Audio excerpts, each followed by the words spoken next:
السلام عليكم ورحمة الله وبركاته. اهلا بيكم يا حلوين في فيديو جديد من قناة اكلاباتي. النهاردة هنعمل مع بعض المكرونة العزيزية الدمياطي بطريقة سهلة وبسيطة، بتمنى تعجبكم. يلا بينا نسمي الله ونصلي على الرسول ونشوف هنعمل ايه. اول حاجة معانا حلة على النار، هنضيف فيها مية، واول ما المية بتاعتنا بتغلي هنبدأ نضيف 200 جرام من المكرونة، اي نوع مكرونة متوفر عندك في البيت. هنسيب المكرونة بتاعتنا تتسلق لحد ما تستوي كويس جدا زي ما انتوا شايفين. بعد كده هنضيف المكرونة بتاعتنا في الخلاط وهنضيف عليها لتر من الحليب، هنضربهم كويس. بعد كده هنضيفهم تاني على النار زي ما انتوا شايفين القوام بتاعنا حلو ازاي. هنقلب الخليط بتاعنا وهنسيبه على نار متوسطة لحد ما الخليط يتقل معانا.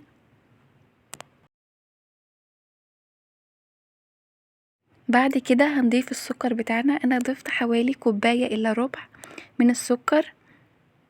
طبعا هتضيف السكر على حسب الرغبة.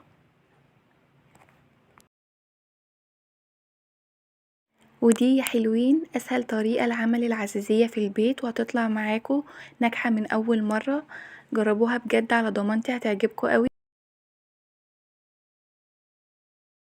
وعاوزة افكركم ما تنسوش تعملوا لايك وتشتركوا في القناة وتفعلوا الجرس علشان يوصلكم كل جديد. بعد كده هنجيب معانا معلقتين كبار من النشا وهندوبهم في شوية لبن او مية.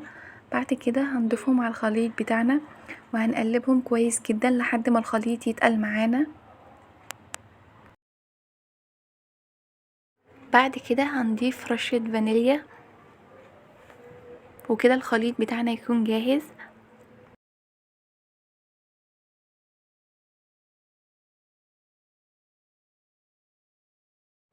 بعد كده يا حلوين هنجيب الصينية بتاعتنا وهنبدأ ندهنها بسمنة زي ما انتوا شايفين.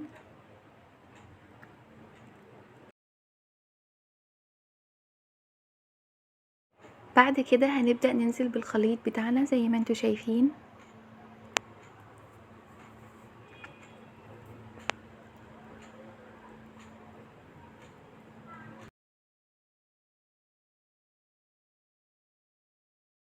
وهنفرد الخليط بتاعنا كويس.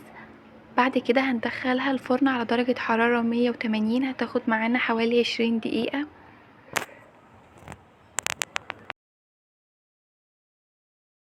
وقبل ما ندخل الصينية بتاعتنا الفرن هنبدأ نضيف على وشها قطع من السمنة زي ما انتوا شايفين.